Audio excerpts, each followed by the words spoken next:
Olá, concurseiro, concurseira.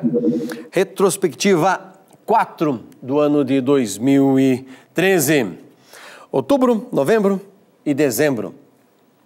Essa divisão que fizemos é apenas uma divisão didática, para que pudéssemos separar de maneira mais ou menos igualitária o ano inteiro. E agora fazemos o encerramento.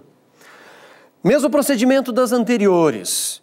As principais notícias, aquelas que repercutiram em todos os jornais. Claro que podemos ter esquecido uma aqui ou acolá, outra ficou de lado, mas sempre pensamos nas notícias que foram de uma maneira importantes, ou para o Brasil, ou em relação ao Brasil e ao mundo, aquilo que se destacou. Fechando essa parte, é importante que você reveja, faça uma leitura, volte atrás, pare esse vídeo e pense, opa, essa matéria eu preciso dar uma lida com atenção. Estou comentando isso não só na minha experiência de ir fazer concursos. Eu tenho feito isso várias vezes. Me inscrevo no concurso só para olhar o que está acontecendo. Mas estamos gravando isso no dia 20 de dezembro, mas ontem à noite, no dia 19, encontrei inclusive um concurseiro que me parou e veio comentar: olha como foi bom eu ter parado e lido as várias notícias que vocês gravaram durante o ano. Porque me deu não só capacidade de interpretar as que cobraram, ele falou o seguinte: olha, algumas matérias estavam lá ipsis literis na prova. Outras não foi comentado, vocês não falaram na prova. Mas o fato de eu ter lido aquelas que foram indicadas me ajudou a fazer a interpretação. É isso que você deve fazer, tá certo? Vamos então à nossa primeira manchete, a nossa primeira matéria. Me acompanhem lá. Olha só, Senado aprova projeto que permite a criação de novos municípios.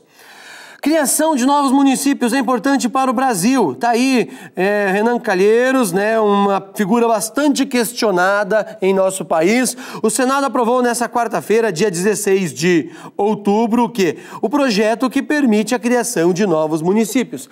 Pensa comigo, concurseiro, concurseira. O que é preciso para que exista um município novo no Brasil?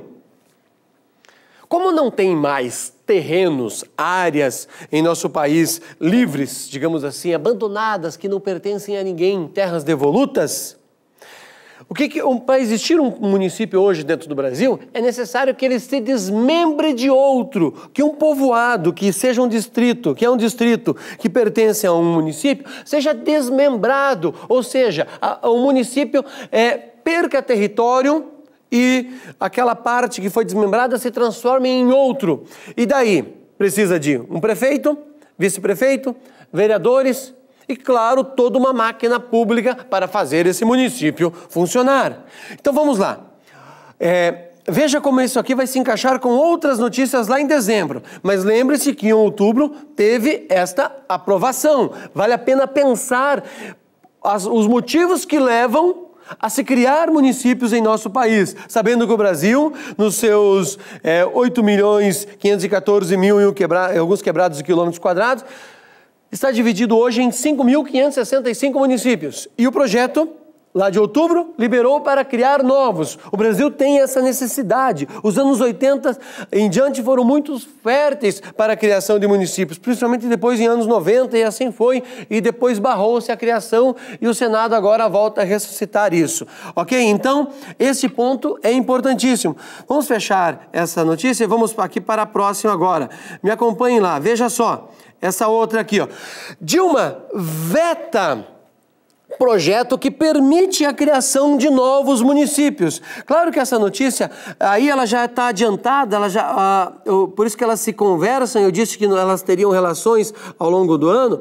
A presidente Dilma vetou integralmente o projeto que aprovava a criação de novos municípios, o projeto que passou lá no Senado Federal, em outubro. Por quê? Pensa comigo, por que existiu a necessidade de barrar isso? Bom, o Brasil é um país que gasta muito mal o dinheiro que tem. fazendo uma relação rápida aí, não é pouco dinheiro para o ensino, não é pouco dinheiro para as estradas, não é pouco dinheiro para os portos, só que a gente gasta mal, muito mal. Automaticamente, falta dinheiro para muitas outras coisas. No caso, se criasse mais municípios, a Presidência da República entendeu que seria um gasto extra para termos novas câmaras de vereadores, uma nova prefeitura e uma nova máquina pública para fazer os municípios funcionarem. Então, foi necessário justamente vetar. Está aí a relação com a notícia anterior. Esta é a vantagem de a gente ir lendo ao longo do ano as notícias mais importantes, porque elas vão se encaixando, a gente vai vendo o seu desenrolar. E atualidades é isto mesmo. Hoje uma coisa é verdade, amanhã é mentira. Hoje ela funciona, amanhã não mais. Houve uma remodelação, uma modificação. Agora a nossa próxima matéria é esta daqui, ó. Veja lá, ó. Por controle de gastos, Dilma veta a criação de novos municípios. Eu dei ênfase a esta matéria e mostrei várias em relação ao mesmo tema. Você vai ver que isso não repetir-se-á com as outras. Por quê? Porque é uma questão importante para o Brasil. O presidente, então, vetou integralmente o projeto. Por quê? Por causa do controle de gastos. Se o Brasil vai aprender a ter um controle de gastos, eu não sei. Eu gostaria muito de ver isso acontecer. O nosso país precisa fazer esse controle, ser um país que consegue gastar melhor. Ok? Vamos pensar o seguinte, não precisa gastar menos, mas precisa gastar melhor, porque isso dará à população maior conforto. Porque o gasto errado, se você lembrar, lá em junho, julho e agosto, causou todas aquelas manifestações, que infelizmente por enquanto parou, mas eu espero que retorne, e o Brasil precisa sim dessa juventude que vem provocando modificações, fez até o Senado trabalhar mais durante o ano. Veja mais uma coisa aqui que completa essa notícia. Me acompanha ali, ó. Olha só esta manchete que interessante, eu pulei aqui. Eu tenho até dificuldade para pronunciar o nome desse município, olha só. Em Uiramutã, no extremo norte do país, eu só fui descobrir o nome desse município lendo essa matéria. O governo corresponde a 80% da economia. Olha veja como se encaixa nas outras. Aí, o que acontece aqui? Todo esse município, o que a matéria trabalha, que todo o dinheiro que entra no município vem do governo, principalmente da Previdência e do Bolsa Família. Aí, um dos motivos que justifica o fato de ser vetado pela presidente a criação de novos. Porque uma maior parte dos municípios do nosso país vive com dinheiro federal, vive com dinheiro estadual. Ele não tem receita dentro do próprio município. Não há problema de criar o novo município se ele tiver receita, mas aqueles que não têm receita, como é o caso de Uiramutã, que 80% da economia vem do dinheiro federal, e daí na sequência, depois vale a pena você dar uma lida. Olha só, dá pra gente contar o número de quadras que existem na área urbana do município, aqui fazendo uma contagem rápida, ó. 1, 2, 3, 4 quadras, 5 quadras no sentido horizontal e daí dá 3 no sentido lateral. Impressionante como a área urbana é pequena desse município. Então não se justifica ter uma máquina pública administrando essa área ou ter aí vereadores recebendo, prefeitos recebendo. Se inventarmos um novo modelo de municípios em nosso país, quem sabe funcione. Veja a próxima ali, ó. Com 825 habitantes, cidade mineira é menor do Brasil, ok? Quem é? Serra da Saudade, 825. E a segunda é Borá, em São Paulo, com um pouquinho menos. Com um pouquinho mais, desculpa. Então, como é que nós vamos ter em nosso país municípios com menos de 1.000 habitantes?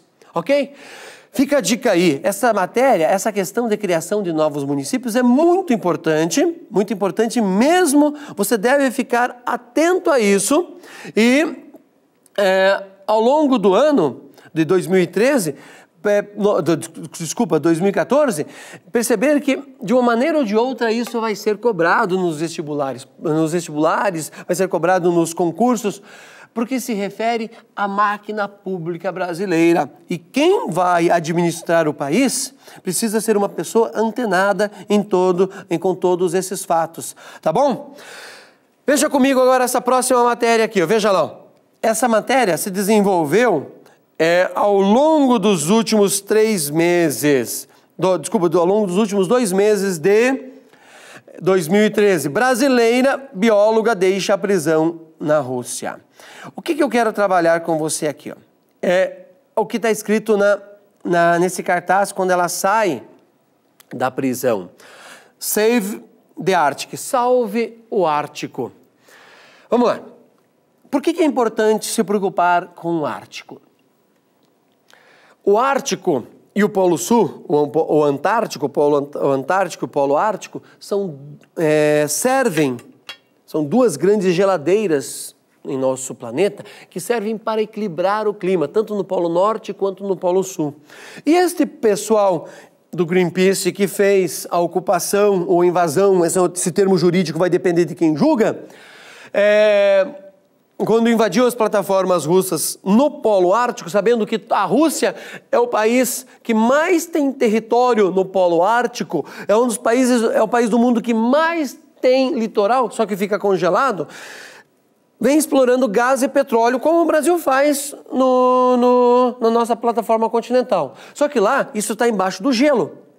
O derramamento de óleo nessa região causará um dano para esse gelo tremendo, como vai causar em outros lugares. Só lembrando que o Polo Norte e o Polo Sul, embora não seja objeto de estudo aqui o Polo Sul, mas o objetivo é o mesmo, o efeito é o mesmo se formos analisar, derretendo esse gelo causará um dano para o planeta muito sério. Não estou nem pensando aí na questão de encher o oceano, porque se derreter o gelo do Polo Norte não vai aumentar o oceano e alagar as áreas próximas ao mar, porque o gelo do Polo Norte está sobre a água e não sobre o continente, como acontece no Polo Sul. No Polo Sul o gelo está sobre o continente. Tem uma camada ali de aproximadamente, em média, 3 quilômetros. No Polo Norte está sobre a água, então não vai causar efeito nenhum no oceano, mas causará um efeito ambiental talvez irreparável dentro da escala mundial. Então, quando você olhar essa manchete aqui, ó, quando você olhar esse dado, salve o Ártico, pense nesta questão ambiental, ok? Vale a pena fazer uma leitura, deixa eu ir fechando isso aqui para abrir a outra, vale a pena fazer uma leitura sobre esse aspecto, tá bom? Veja comigo agora a próxima manchete lá do mês de novembro daí também. Confira a repercussão dos leilões dos aeroportos. Muito bem. A Bovespa de São Paulo, a nossa Bolsa de Valores, e daí continua aqui uma matéria longa, a presidente elogiando a questão do leilão dos aeroportos, mas o que eu quero conversar com você aqui? Ó? Dilma disse que leilão de Confins foi além das expectativas. Realmente foi além das expectativas. Por quê?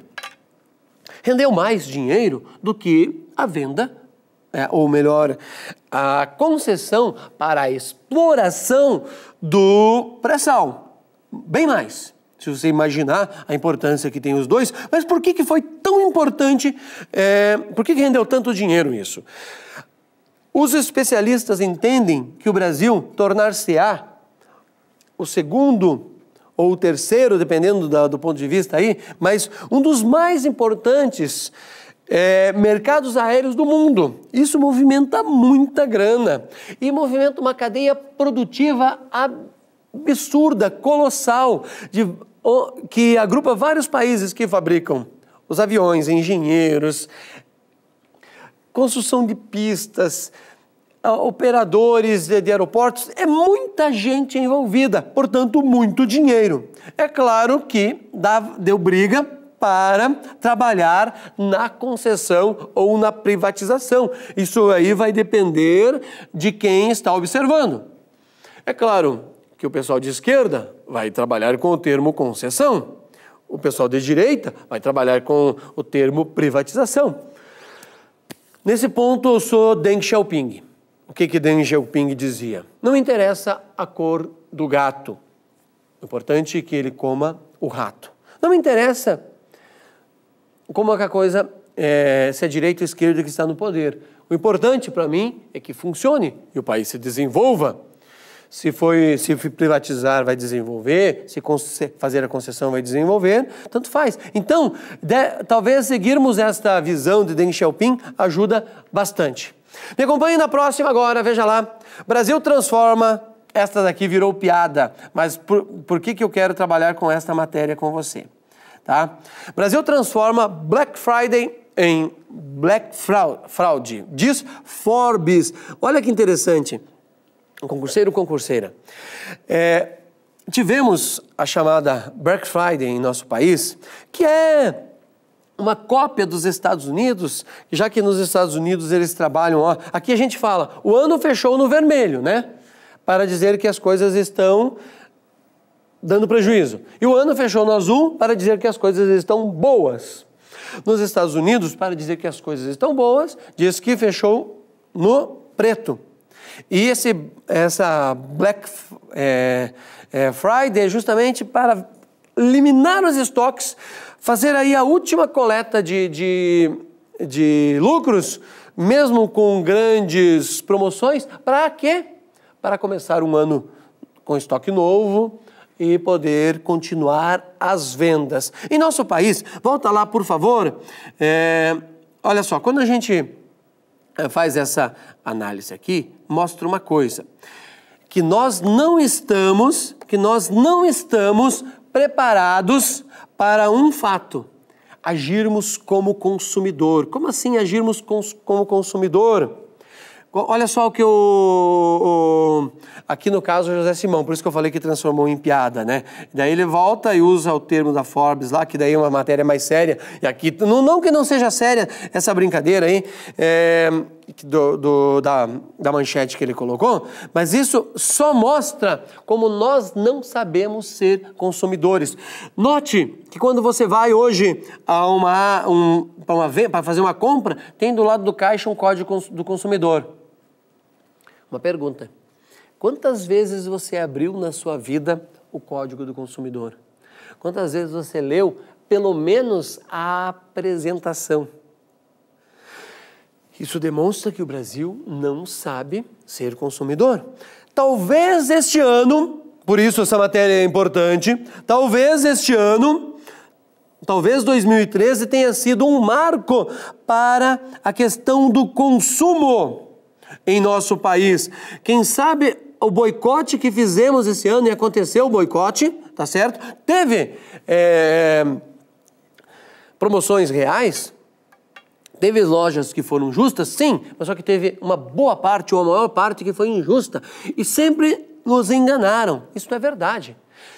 Relacione isso também com uma outra manchete que se espalhou por dezembro inteiro, que o brasileiro aumentou os seus gastos no exterior. Por que o brasileiro aumentou os seus gastos no exterior?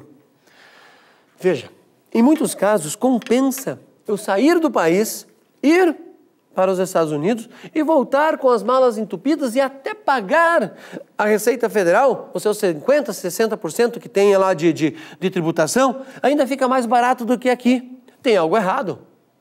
Tem algo errado o valor das coisas em nosso país. Eu vou a uma loja durante o mês de outubro, vejo uma camisa, sei lá, por R$200, e depois volto numa chamada promoção, ela está com 70% de desconto. Como assim? Como é que alguém vende a preço tão baixo? Quer dizer que ela não valia tanto antes. É isso que é o problema em nosso país. Quando você vê nos Estados Unidos uma promoção, ela é real e mesmo assim eles têm lucro. Aqui, se ele está vendendo daí por uns 70% a menos, ele continua tendo lucro. Só que daí a nossa interpretação é a seguinte: como é que ele tinha aquela proporção de lucro antes?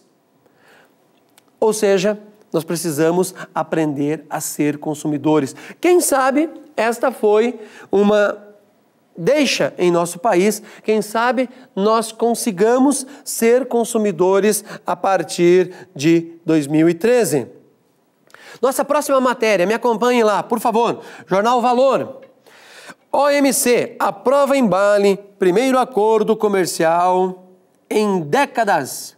Ok, isso aqui foi até tema de uma prova atualidades que nós gastamos muito mais tempo, gastamos 20 minutos só debatendo isso. Os representantes dos Estados-membros da Organização Mundial do Comércio, reunidos em Bali, aprovaram o primeiro acordo comercial.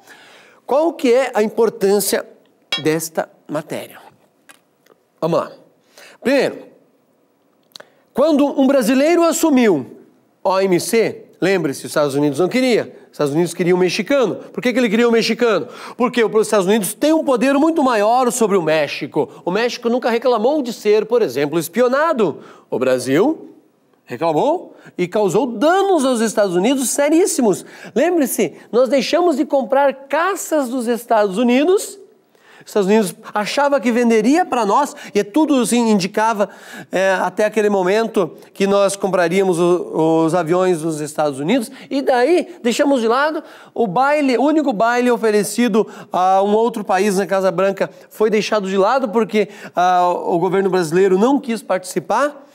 Então, nesse ponto comercial, o Brasil sempre foi duro com os Estados Unidos. Automaticamente, os Estados Unidos não queria um brasileiro gerenciando a OMC. A oposição no Brasil também questionou, dizendo que a coisa não funcionaria. E quando vem, olha só, veja lá novamente a manchete. Em décadas, estava tudo emperrado. Em 3 meses, o Roberto Azevedo, que é o gerenciador da OMC, desemperrou e fez movimentar. A outra importância grande disso é que vai movimentar trilhões no planeta. O comércio, mesmo com sérios problemas, não estou dizendo que foi uma negociação perfeita, não foi, mas vai movimentar trilhões que estavam parados, automaticamente vai fazer a roda econômica girar. Mais pessoas vão arrumar emprego, mais pessoas vão ganhar, mais pessoas vão gastar, mais pessoas vão comprar.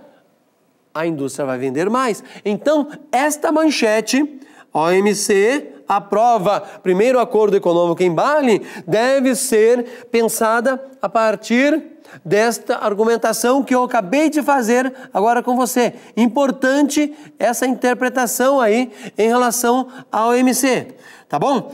Olha só, a nossa próxima manchete.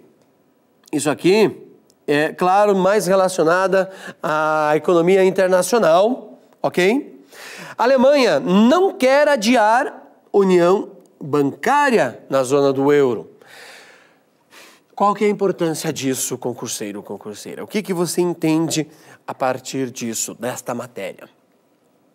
Lembra que a partir da crise de 2008, que se estendeu depois por toda a Europa, o que se questionava? A continuidade do mercado europeu, a continuidade da União Europeia, se ela continuaria existindo, se ela permaneceria forte como até então estava. Esta manchete, olha só, me acompanhem lá de novo, a Alemanha não quer adiar União Bancária, significa que eles estão aprendendo com os erros, estão se fortalecendo, vão se tornar mais poderosos se eles estiverem uma união bancária dentro do continente, trabalhando com vários países, com bancos diferentes. Dará muito mais segurança. Eles já têm uma segurança tremenda, sabendo que eu saio da Espanha para Itália, para Portugal, para a Alemanha, usando a mesma moeda. Agora, já imaginou os bancos conversando? Isso, de uma maneira mais ágil, dará muito mais mobilidade para a economia. É um sinalizador, não estou dizendo que ele é o único e que ele vai se tornar o grande arauto do desenvolvimento da União Europeia, mas é um balizador que nos faz olhar para o futuro e entender que a União Europeia como bloco se não está se fortalecendo, está procurando se fortalecer, tá bom? Então vale a pena dar uma boa analisada nesta matéria ao longo do ano, tá? Nossa próxima agora, me acompanha ali. Ela se repetiu depois, a questão da OMC, e a União Europeia vem dando muita força para que a OMC, nos últimos 20 anos, ganhe voltando aqui. A União Europeia vem dando força para que a União Europeia faça valer esses acordos que há 20 anos não funcionavam. Tá certo? A União Europeia tem interesses sérios no desenvolvimento da OMC. Claro que a OMC tem bases na Europa. E sendo assim, o que acontece? Eles ganham cada vez mais poder. E continua, veja quantas matérias em relação à OMC. Mais uma aqui, para Itamaraty, acordo da OMC é amplamente positivo. Para quem? Para o Brasil, por vários motivos, porque desempenha principalmente a agenda relacionada à agricultura. Lembre-se que o nosso país é um país essencialmente o quê? Agrícola. Automaticamente, acontece de nós termos que abrir cada vez mais mercados em nosso no planeta, porque nós conseguimos produzir a baixo custo, sem subsídios. Só não é mais barato, sabe por quê? Porque nós temos uma infraestrutura péssima. Por isso a notícia anterior em relação aos aeroportos. Mas o Brasil também teve concessões enormes em relação às rodovias. E é importante que isso se estenda para as ferrovias e também aos portos, para que nós possamos, é claro, evoluirmos ainda mais. Concurseiro, concurseira, veja a nossa próxima matéria.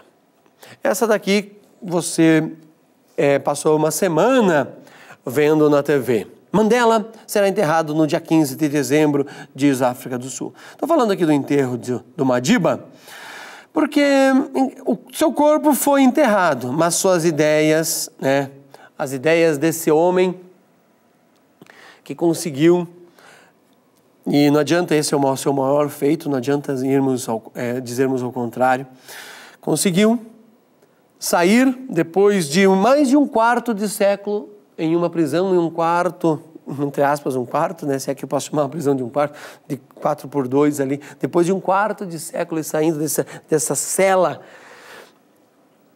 sem revolta, tomar café com os carcereiros, fazer um almoço, fazer uma refeição com os carcereiros que o acompanharam durante esse período, chamar para a sua posse o homem que era presidente durante uma parte quando esteve preso.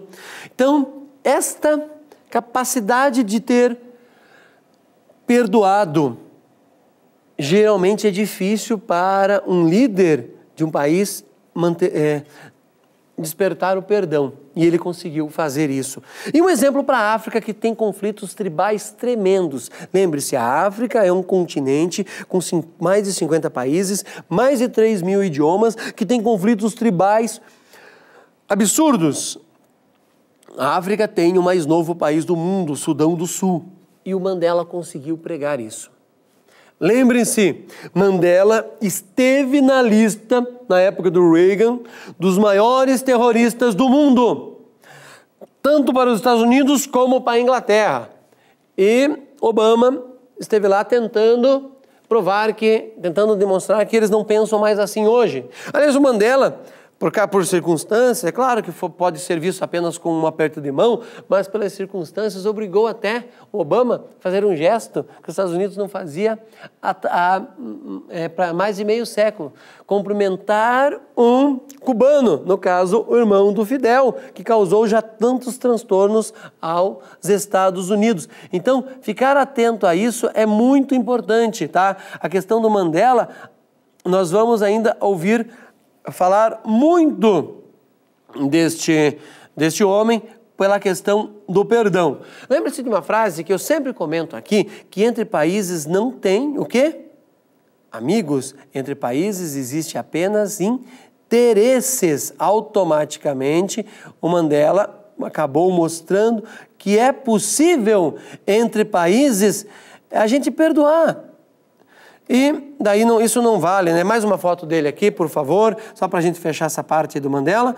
Nelson Mandela, já foi terrorista, coisa que eu tinha mostrado antes para você. Essa manchete está em inglês, mas é que eu fiz questão de trazer esta manchete aqui, mostrando que, já que o Brasil só falou a sua parte boa, os jornais não quiseram mostrar essa parte que ele foi visto já como terrorista pelo Reino Unido, como eu argumentei, ou até mesmo pelos Estados Unidos, tá? Vale a pena a gente ver esse outro lado, porque é tudo uma questão de interpretação, de análise, de visão de quem está no poder, de quem está comandando naquele instante.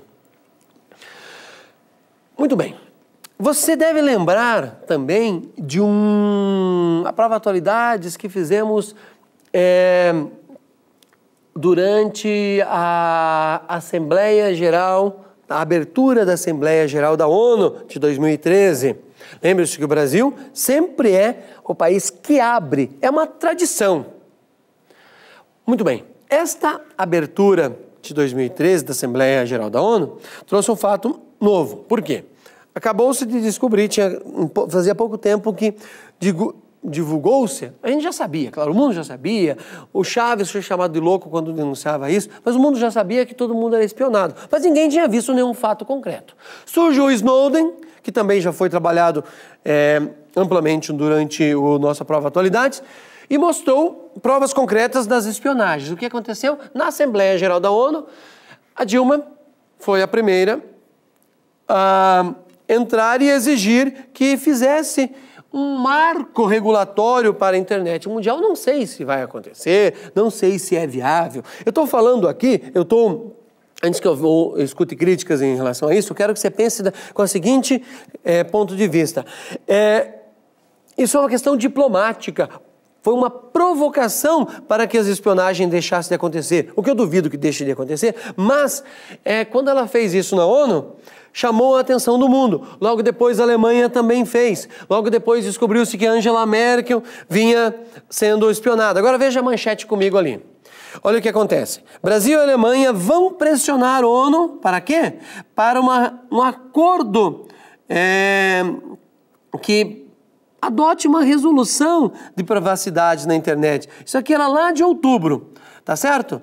O que aconteceu na sequência? Veja lá comigo, ó. Por consenso, a ONU aprovou a resolução contra a espionagem. Lembre-se que também, pensando em tudo isso, agora, este acordo da ONU, que você está vendo aqui na manchete, veja lá de novo, por favor. Ó. Por consenso, a ONU aprova a resolução sobre a espionagem. Isso causou problemas econômicos para os Estados Unidos seríssimos. Essa matéria é bastante longa aqui, vale a pena depois parar e dar uma boa lida. Mas os desdobramentos de tudo isso. Reclamação na Assembleia Geral da ONU. Reclamação formal da Alemanha, reclamação formal do Brasil e de vários outros países, talvez com pouco peso na diplomacia, mas foi feita a reclamação. Só que quando a ONU vem e diz que isso tem que acontecer, ganha um peso internacional, ganha um peso mundial, cobrando novas posições. Lembre-se que o Snowden faz uma carta aberta e quem dá esse furo é a Folha de São Paulo, no dia 18 de dezembro, quando ele diz que o Brasil é um país que ele gostaria de viver porque tem em nosso país liberdade de imprensa, embora a nossa imprensa, daí essa é uma opinião minha, não saiba usar esta liberdade de maneira mais correta, a nossa imprensa ela é muito opinativa e não informativa. Eu gostaria de ter uma imprensa mais informativa e menos opinativa. Vou dar um exemplo. Veja Isto É. Eu só vejo a opinião na Veja Isto É. Eu gostaria de ler na Veja e no Isto É mais informação. Mas essa é uma posição minha, não significa que esteja certo, pode até me dar bronca por isso. Então, quem sabe nós tenhamos o Snowden e a campanha vai se intensificar, você vai notar que isso ganha cada vez mais força. Gravamos isso no dia 20, como eu já falei anteriormente. A campanha ganha cada vez mais força, cobrando que o Snowden venha para o nosso país e ganhe asilo aqui. E a Dilma até disse que não vamos trocar informações, não vamos adotar, não vamos usar a mesma rasteira dos Estados Unidos. É dar asilo a ele e pedir para ele os arquivos para que nós possamos descobrir o que ele espionou. Porque seríamos baixo como os Estados Unidos foi. Se acaso vier a dar asilo ao Snowden, será um asilo por questões humanitárias, o que está faltando em nosso planeta. Concurseiro, concurseira, chegamos então ao fim desse popurrí aí que fizemos, dessa retrospectiva que montamos. É claro que quando se trata de ensino, de estudo, de leitura, nunca é suficiente tudo o que fazemos. O importante é estarmos atentos, buscarmos cada vez mais. É a nossa capacidade de fazermos sinapse entre as várias notícias e, a partir daí, conseguir responder as questões que são tão cobradas em nossos concursos. E mesmo depois que passamos nos concursos, temos que nos manter atualizados porque temos que ser profissionais cada vez mais capacitados. E a interpretação das notícias nos ajudam a isso e muito. Grande abraço, bom 2014, a gente se vê. Até mais.